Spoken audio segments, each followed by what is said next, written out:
Hello, everybody. I'm Paul Watkins, and I'm the cellist of the Emerson Quartet. Larry Gutton, I'm the violist of the Emerson Quartet.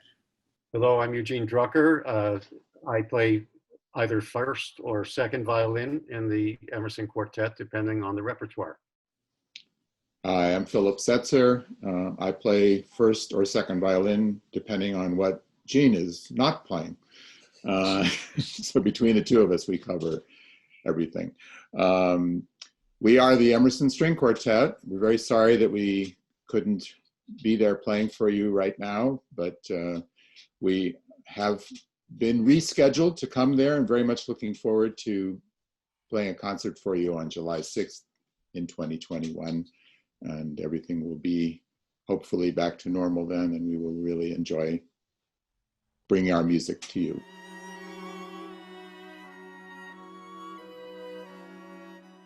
First movement of Beethoven's Opus 131 is a fugue. You know, it's a piece in which Beethoven was looking back in time. He had studied the music not only of his immediate forerunners like Haydn and Mozart, but he loved the music of Johann Sebastian Bach and Handel, who wrote with a lot of contrapuntal techniques, especially fugues.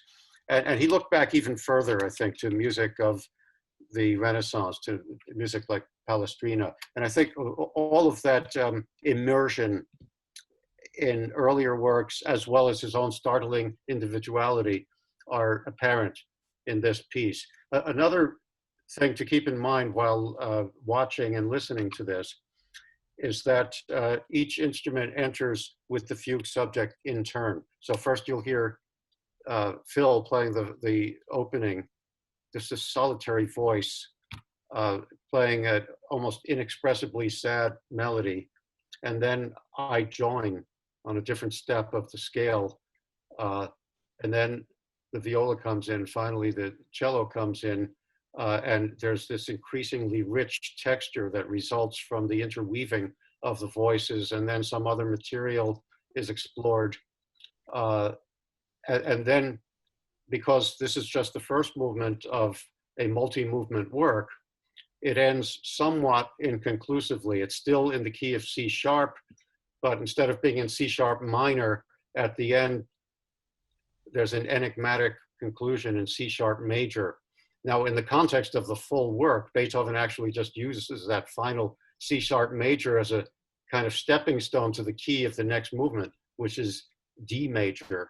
He just steps up a half tone to D, and he goes through a whole kaleidoscope of keys and feelings in the course of this monumental work. And then finally, at the end, the seventh movement of this piece, all the movements are played without interruption, by the way, without stopping. But finally, in the seventh movement, which is a rather angry movement, he's come full circle back to C sharp minor, and there is an end of the piece just at the very end. There's an assertion of triumph, perhaps, over adversity. It's one of the things that Beethoven often was expressing. We come back to C sharp major at the end with these three assertive chords. So there's an emotional journey in this piece, the whole 37 minute work. But in this first movement, which lasts, I don't know, about 7 minutes, there's also a journey which you'll be able to experience. And we hope that you'll feel as deeply about it as we do. I just want to add also that Wagner talked about this movement and said that it was the saddest music ever written. And it's and all the chromaticism, the half steps, that there's so many intervals of the half step that sort of previews what Wagner did much later, but you could see why he would like it. Yeah, but for anybody who's scared away by the idea of listening to such incredibly sad music, I would say Wagner's statement might have been true at the time that he made it. But I could think of at least 3 composers of the 20th century who went a lot further in the direction of sadness and bleakness, namely Bartók, like in his second quartet or the sixth quartet, second quartet was written on the eve of the Second World War. I'm sorry, second quartet was written during the First World War, and the sixth quartet just before the Second World War. And then Shostakovich's quartets, many of them have extremely bleak passages. And the 15th quartet, which Phil mentioned earlier, well, one of the reasons we do it with gradually diminishing light is that it is a piece that explores the loneliest and most desolate areas of human existence, one might say.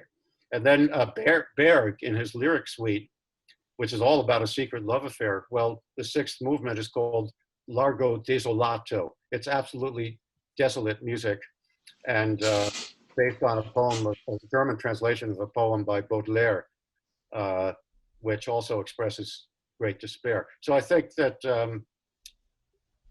not to say that people didn't feel sadness as deeply in the 1820s as in the 20th century, they did. And Beethoven particularly had reason, because by the time he wrote that piece and all his late quartets, he was profoundly deaf. So the isolation was there. But with Beethoven, there's usually a sense of striving to overcome adversity and not completely giving into it. It partly has to do with just the difference in aesthetic between what was accepted, I think, in the early 19th century, coming out of music that reflected Enlightenment values of the 18th century, and all the shocks and horrors of the 20th century. That great music had to express what was going on during the 20th century, and I think it did very effectively. So there is hope in this music, no matter how sad it is. So I hope you enjoy it.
Well, I'd like to clarify that we didn't actually coach the medical students, and certainly not in any ongoing format, but we had an open rehearsal for them one afternoon and discussed with them, this was last year at Wayne State University as part of the Great Lakes Music Festival, which Paul is the artistic director of, so that they would get an idea of how a group like ours communicates.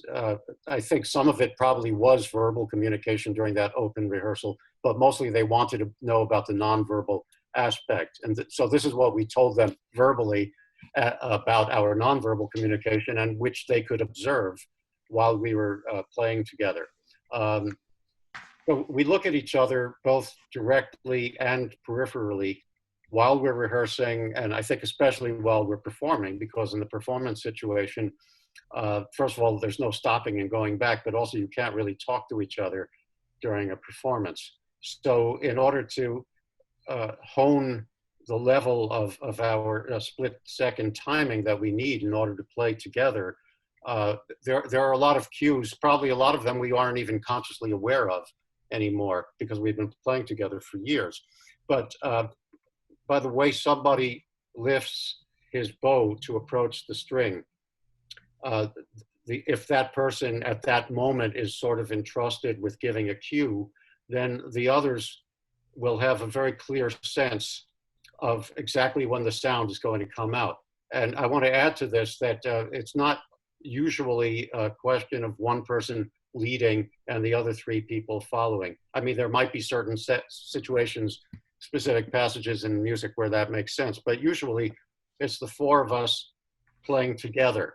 And the nonverbal aspect of it depends on things that we process immediately while we're playing. In other words, we see how close somebody's bow is to the bridge, which produces one kind of sound, or how far away it is from the bridge, more on the fingerboard, that produces an entirely different kind of sound. But the main thing is that these visual cues are working in tandem with auditory cues. It's what we hear as we're playing, and we're constantly making adjustments if we're really being responsive to each other. I remember, Paul, you said something at the this Wayne State about the music being like the patient. I love that statement that you made. It's funny you should say that, Phil, because I was just thinking about what Jean was saying and describing very precisely what we do physically in order to make a piece of music come together. And just when you did that with your hand there, Jean, an image flashed across my head, and this might be interesting to, or maybe disturbing to your questioner.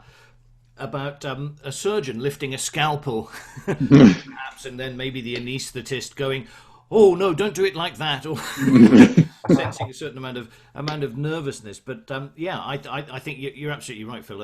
And what we were part of the thinking behind this event, which we did in Detroit at Wayne State University, was that there are members of the board of the Great Lakes Chamber Music Festival who are medics or retired medics or hospital administrators, and there's always, I think, actually throughout the history of classical music, there's been a fairly close connection between people in the medical profession who are often extremely accomplished amateur musicians.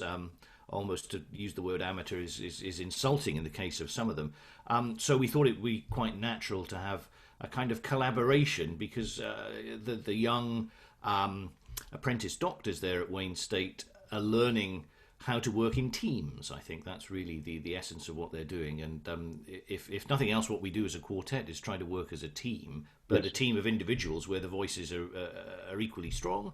Of course, you know, we take our work extremely seriously, and we want to make sure that we give the best, most authentic and honest Beethoven quartet interpretation. But just in case we don't, nobody's going to die, you know. So the stakes are somewhat higher, perhaps, for the young doctors.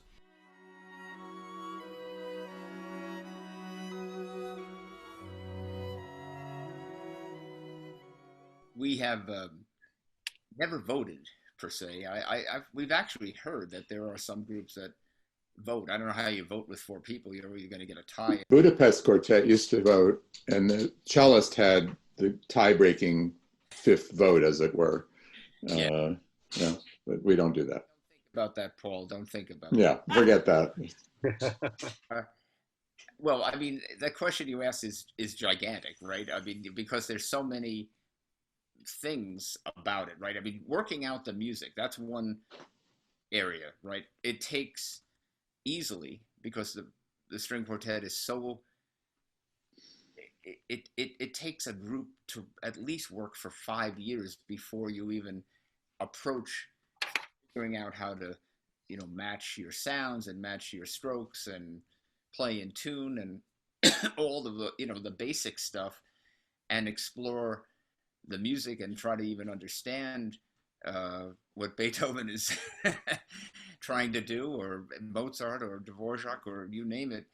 And then on top of that, once you start performing, you're going to all different kinds of halls. Things change. The sound is different in different spaces, and balancing.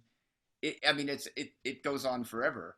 And then the other part of it, of course, is if you're actually a traveling, which we're not right now, traveling musician, you're dealing with all that, which was not really a lot of fun, or it's getting less fun, let's say, so to speak, with the crowds and I don't know if that's going to come back, how that will come back, but just the touring life is exhausting. And then, you know, the bottom line, though, to really answer your question, is that you have to have 4 people that can get along. And get along means not everybody's got to have a strong ego, but everybody has to be able to listen and step back. And it's about compromise. It's about compromising, but not compromising in a way of that you're getting a lesser item, a lesser experience with the music, but it's trying to find maybe a path to the music that's satisfying to everybody. And if you're lucky, like we have been for so many years, you're performing multiple times, so you have the opportunity to try different things, different times, and the music evolves naturally anyway. And so if you didn't like the tempo we played that night, you know, you say, hey, let's play it a little faster, tomorrow. That kind of stuff, and it works, you know, that kind of thing, that collaborative work, being a team. That's really what it's about. If you can't be a soloist, you be a soloist when you're playing your solos and you can lead. But when you're in the ensemble to play really together, you got to it's real teamwork. Yeah. And answering the part of the question, which was really a twofold question about the more difficult or trying problems in a closed group like a quartet. You know, one of the potential pitfalls when four people work together for years and years is that they can find each other predictable. Now that can be in good ways, because that can give you a bedrock of confidence in your ability to play together and to present a cohesive artistic product. But on the other hand, in both non-musical and musical situations, if you find each other predictable, that could potentially lead to a sense of routine or even boredom. And I think if it ever goes in that direction, we have to remind ourselves of the greatness of the music, of our commitment to it. And that's the reason that we're all here together in that situation, and maybe occasionally even putting up with each other. But you know, that's the thing that we all have a common belief in. And we have confidence with each other, in each other, because that's been tested and confirmed through experience over many years. So I know that the other three guys are all wonderful players, and they all have different strengths and qualities in their playing. And I hope I have something to contribute also. And I also hope that the four of us come together in a way that's convincing, even beyond what we can offer as individuals. So when you put all that together, it makes it worthwhile to spend all these years together. And besides, right now, we haven't seen each other in over 3 months in person. We've seen each other virtually a lot, but right now it seems like it would be very fresh if we got together. This has been the longest period of time that the quartet has been apart ever, right? That's right. Obviously, we're not together. We haven't. The last time we've seen each other in person was March 1st. We finished half of a Beethoven cycle in Louisville. And we knew we wouldn't see each other for a while. I don't think any of us thought, even at that point, that it was going to be the way it is, or the way it has been. But it's still not really safe for us to be, together. Although we're talking about when we do feel it'll be safe, and even just in terms of rehearsing, I think we have to just be careful. Everyone is tired of this situation of social distancing and wearing a mask, and everybody wants to be free of that. But we also have to be really careful not to just say, "Oh, the hell with it," and we'll be fine, because we don't know. So we're hoping that science continues to find solutions, and we'll make it safe for us to work together, even if we're still staying a certain amount of space, and maybe wearing masks, even in a concert situation. I think we're getting to the point now where we're feeling that we want to try to do that, but it's not going to be next week. It's going to be down the road a bit still.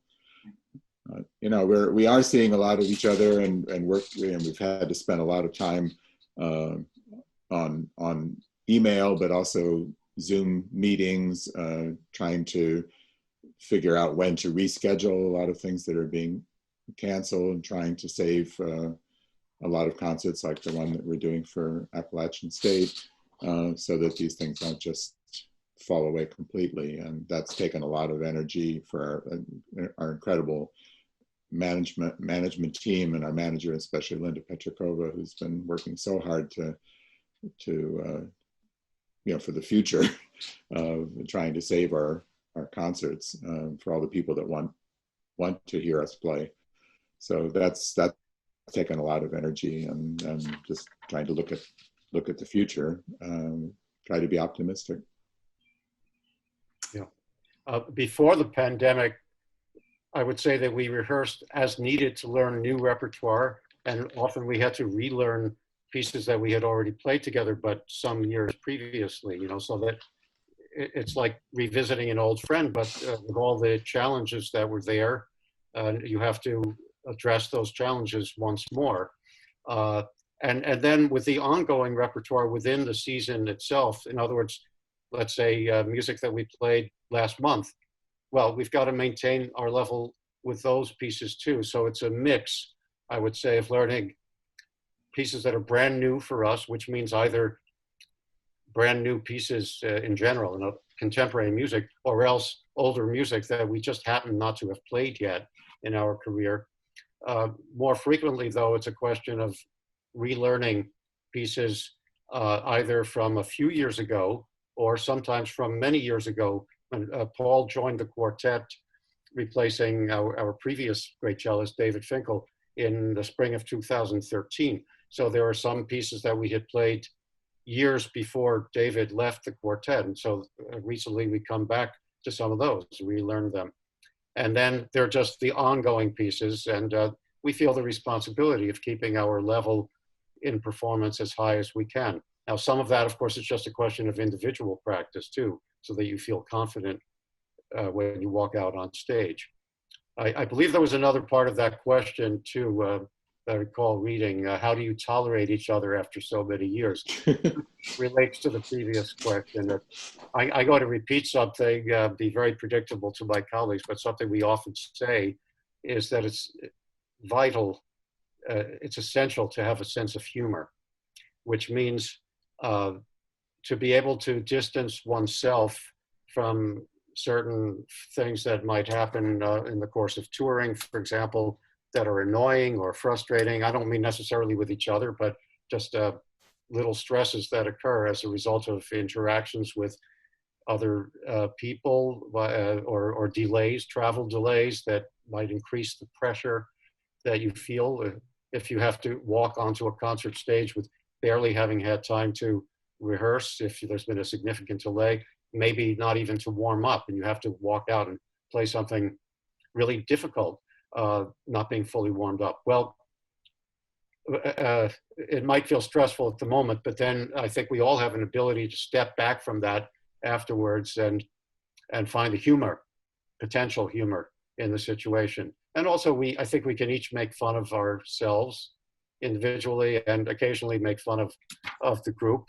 But we all have a sense of the seriousness of our commitment to the music also. And so whatever humor we might have is sort of a lubricant. It enables us to keep functioning together.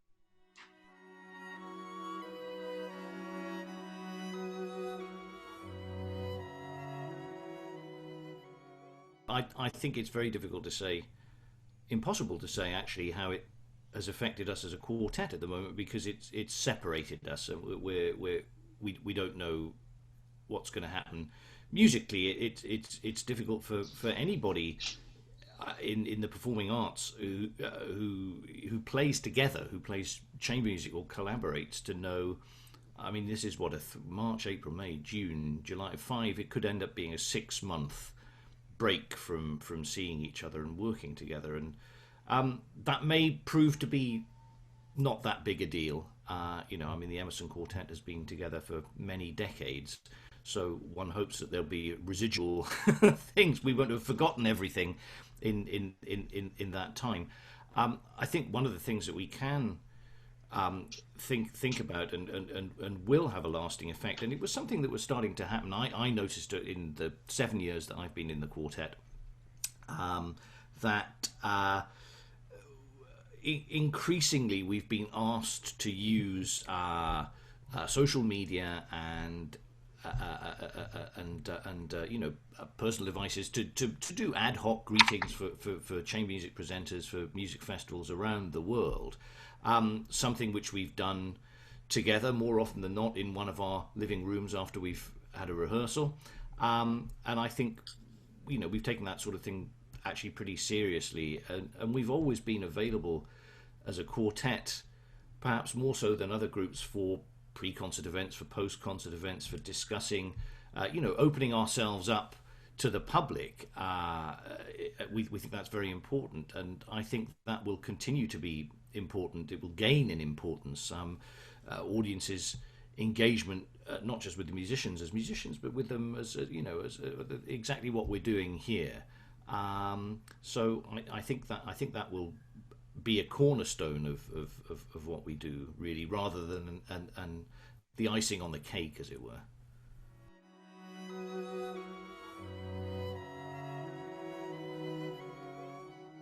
I just want to say one thing about that, which I'm thinking about.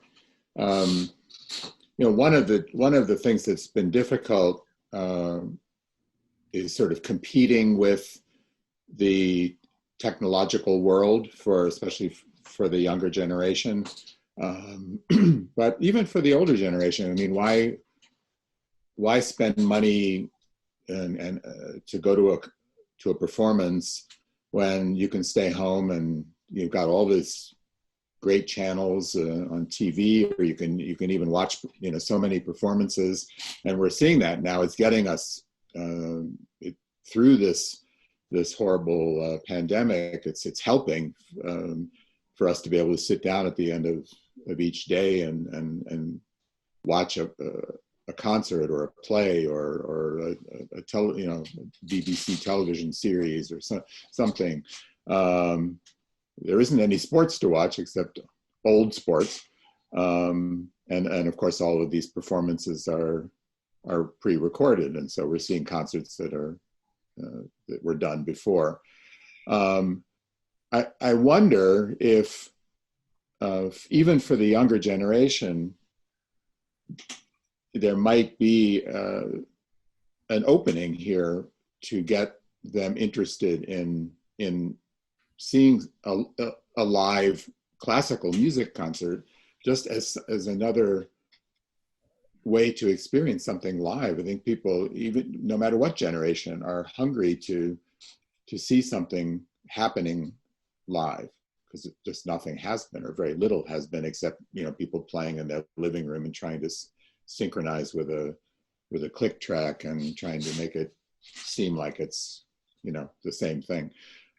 So I don't know. I mean, look, there are so many young musicians. We were just on a Zoom call with our Emerson String Quartet Institute students, and David Finkel, our former cellist, is also teaching at Stony Brook with us. And the students were saying, we're really worried, like, what are we going to do?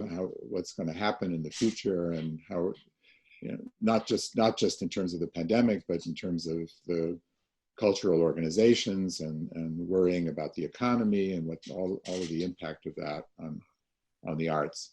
And we were just trying to encourage them and make them feel a little bit better, although it's obviously a very big concern for us and for all of our presenter friends. I think people have an even stronger need for something intimate and real, especially after going through this whole process. And maybe we can use that in some way to welcome the younger generation to try, and even if it's maybe it's just a live streaming of something, but at least it's something that is there and they can experience it. And there are so many wonderfully gifted young musicians.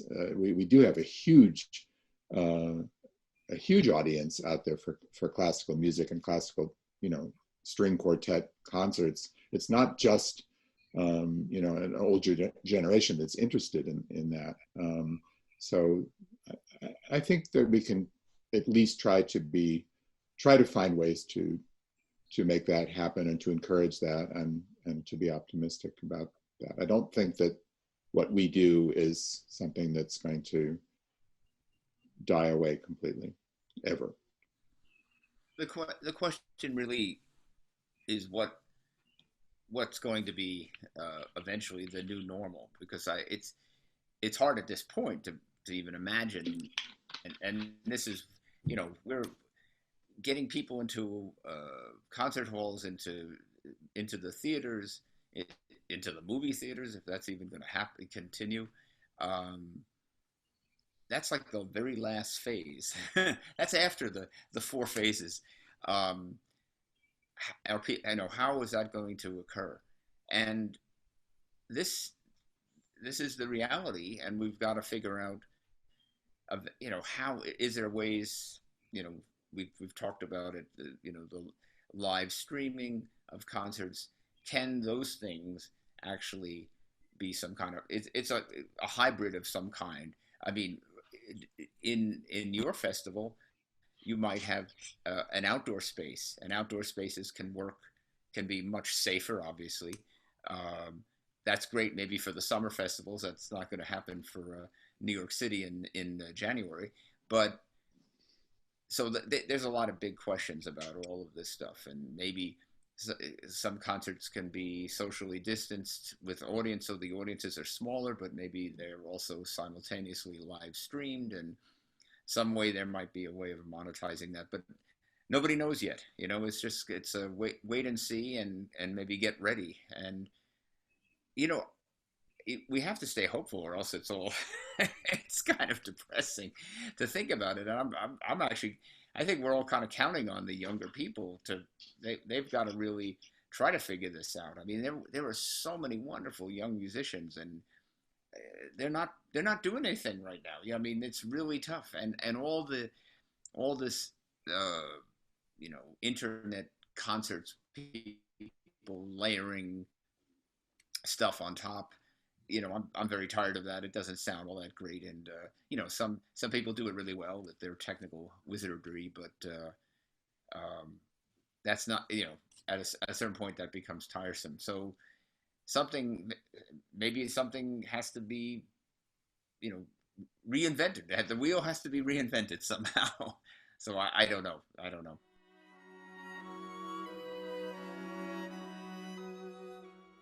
I'll go first. It's so easy. And then I'll let everybody else. It's all the Beethoven string quartets. That's it. Okay, my answer is, I agree. well, I agree, yet I have to say also that there's so much great music that I find it hard to answer the question with either a single work or even a single composer or even a single period of music history. When I think of all the Beethoven quartets, it's true that that's a watershed moment in the history of music. But right before Beethoven and influencing him came Haydn and Mozart, who produced a lot of great string quartet music. And we usually carry at least one quartet by each of those composers every season, in addition to multiple Beethoven quartets. And every time we read through a new Haydn quartet that we're considering to play the following season, maybe, we're just astonished at the inventiveness of it, and very often the beauty and the deep emotional expression of the slow movement. And then let's get into later periods of music. I mean, I can't say that I could happily go through my musical life without immersing myself in the music of Dvorak or Brahms, or even earlier than them in the 19th century, Schubert and Mendelssohn, Schumann. We recorded all the three Schumann quartets not long ago. We hope that those will come out soon, be released soon. And then there are the modern composers. When we come back to a Bartók quartet, no matter how difficult it may be to put it together, when finally it's really working, and you get the deep sensitivity of the slower, more elegiac portions of it, and then the pounding, thrusting, rhythmic propulsion of the fast music, I feel like a certain primal need that I have in my musical being is being satisfied by playing that music. Or when we play the go to the extreme emotional limits of Alban Berg's lyric suite, or his earlier quartet, Opus 3, that's kind of occasionally almost hysterical emotionality. Well, that does something for all of us, I think, when we're playing it, doesn't it?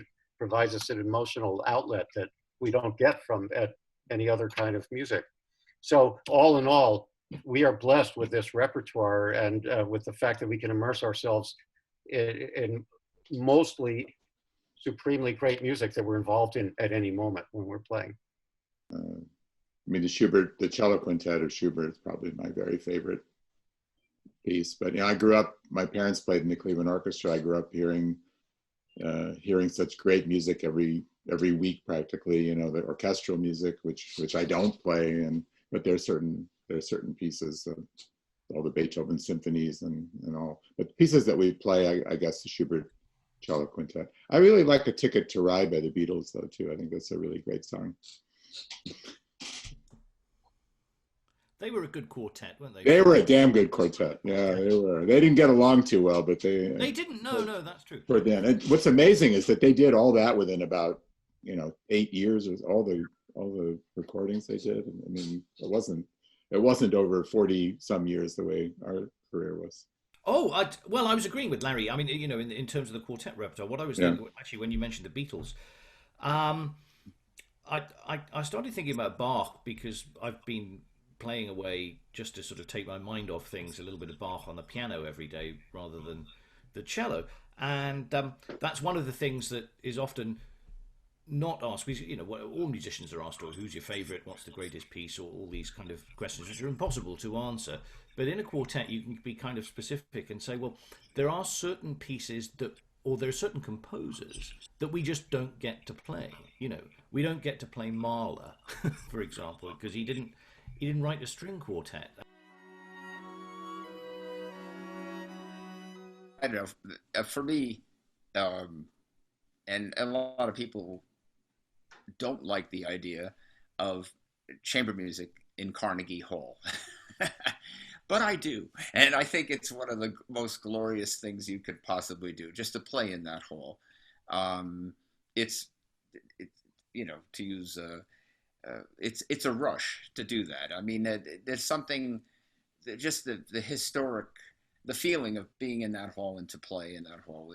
You just think about all the people that have been there, and it's a lot of ghosts. A ghost, and there's it's a big hall. It's a big hall, so it's definitely a different experience. It's not an intimate chamber music experience, but you try really hard to make that. And in that hall, you can do it. You can do it because I've heard amazing recitals there, going back to Dietrich Fischer-Dieskau and Mstislav Rostropovich and Milstein, recitals, and they created incredible intimacy on that stage. And we were very fortunate. We have been fortunate to continue to play there over the years. We had a very big year at Carnegie, excuse me, when we did the Perspective series in it was 2007, I believe. Yeah. And we put on 8 concerts there. So that was, which included, going back, it was kind of the complete Beethoven cycle with his influences and the influences to him, the people that he influenced and his predecessors. And it was fun. It was just really fun. I mean, but there are other places performing, I think, the halls that are magical. I think it's always amazing in the summer to go out on stage at Seiji Ozawa Hall in Tanglewood. There's something so incredible about that hall that creates an amazing atmosphere. It's indoor, but it's outdoors. I mean, it has amazing acoustics, yet the back of the hall is open, and then so you have a full hall, and it's all wood. And then you look out, and way in the back, there's another crowd of 1,000 people on the lawn. There's something really amazing about that too. But those are about the places. To remember specific concerts, there's been a lot, and I'm sure each of us has a different feeling about that. A different, feeling of what were the special concerts. I can think of many, but. I was thinking about Tanglewood when we played the 5 last Shostakovich quartets, and when we played the 15th quartet, we like to start with the lights at about 75% and have them dimmed very slowly during that piece down to about 25%, but very, very slowly, so that it's not even really perceptible. Just as the piece gets darker and darker, the lights come down. But what we didn't realize was that the whole event, starting around 7 o'clock, I think it began, with 2 intermissions, that the light of the day would start to come down through the first pieces, and then it was sort of dusk, you know, at the first intermission, and then during the middle part, the 13th and 14th quartets, it darkened, and then we came out and started with it a little darker with the lights and darkened. So that it wasn't even something that we thought about would happen, but the whole evening the light was getting darker and darker, as if we had planned it that way. So that was very special. And the other concert that, well, the other two performances that I think were special, had really special meaning to me. One was when we did this is before Paul was in the group, but when we did The Noise of Time, the collaboration with Simon McBurney, the Complicité, which was an event that had, you know, was unlike anything that had really happened before. And we played the 15th, again, Shostakovich. But that was very special. And the third one I just want to mention was, I was thinking about this, you know, when after the last really horrible thing that happened, when it seemed like the world was coming to an end, which it does again right now, with all the racial war that's going on in this country and the pandemic, was 9/11. And right after 9/11, we were all sitting around like thinking that, you know, life as we know it is over, and really feeling that way. And got a call from Jane Moss at Lincoln Center saying, listen, we're getting so many requests from people. They're just dying for a concert. What would you think about coming and playing, just playing a concert at Lincoln Center? And we came and gave this concert for, I mean, the place was absolutely packed, which of course wouldn't happen now because of the pandemic, but that was really, really special. And we played, I remember we played Bartok's second quartet, and we played the Barber Adagio, and Gene, I don't remember what else we played, but didn't we play Opus 131? Did we play 131? Yeah. So it was very, very heavy music, but it was just an incredibly powerful feeling, and just knowing that all these people were that they needed this music. So somehow I was thinking about that the other day, that when this whole pandemic is over and we start performing again, I think people are going to have that same kind of need for what we do, and that gives us tremendous joy to be able to help them along with helping ourselves. If I recall correctly, that concert took place 5 days after the attacks. Yeah, it's extraordinary now looking back on it, because we're in a protracted crisis. And I remember they had dogs, sniffing for bombs on the stage before we came out, before they let people in, and it was crazy. I might also add something that passed through my mind when you asked that question. Phil already mentioned that perhaps his favorite piece of music is the Schubert Cello Quintet. And we've played it many times, including with our former cellists at different points. But probably the most extraordinary time was when we performed it during the recording process with Mstislav Rostropovich, who had been the teacher of David Finkel, our former cellist. And so we were rehearsing with him, recording. We had a performance in the same general vicinity, that was in Germany, same general vicinity as the recording venue. And we felt like we were all on a high, just sort of riding on the coattails of his extraordinary, often manic energy.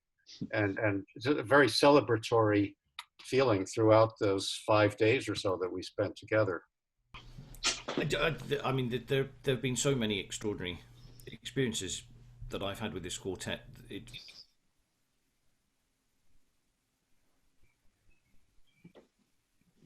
Dozens and great venues and wonderful artists that we've collaborated with, but the most exciting thing for me is when the quartet's together just by ourselves, not collaborating with anybody else, and somehow the energy is absolutely right on stage, and we go out with the usual trepidation that we all have before a performance, and then find by some strange sort of alchemy that everything's coming together. And I have to say, and I don't know whether I'm looking back with sentimentality, but the most memorable performance I have at the moment is the one on March the 1st in Louisville. We played those the last two Opus 18 Beethoven quartets and 59 number 3. I don't know whether we really had a sense of what was approaching, in terms of the global situation then, but it was just a bloody good concert. Lovely hall with an organisation. There was nothing. I don't want to offend the people of Louisville Chamber Music Society. There was nothing international and super glamorous about it. It wasn't Carnegie Hall or the Musikverein or one of these great venues, but just a bunch of people who really, really wanted nothing.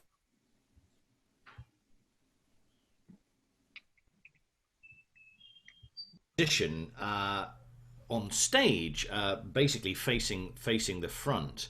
I think I'm the only one in the quartet who really gets to see the audience full on. I remember seeing 3 teenagers, two girls and a boy, right in the front row, and the enjoyment and the attentiveness on their faces throughout that performance was absolutely extraordinary. And that's what made me think, God, we're actually doing something worthwhile here, because I think it's been very, very easy for musicians during this pandemic to fall into into sort of pit of thinking, actually, what are we doing? It's irrelevant, actually, in such a dark world. But whenever I remember those kids there in Louisville, I think there's hope, and that's the one that seems to be in my head at the moment.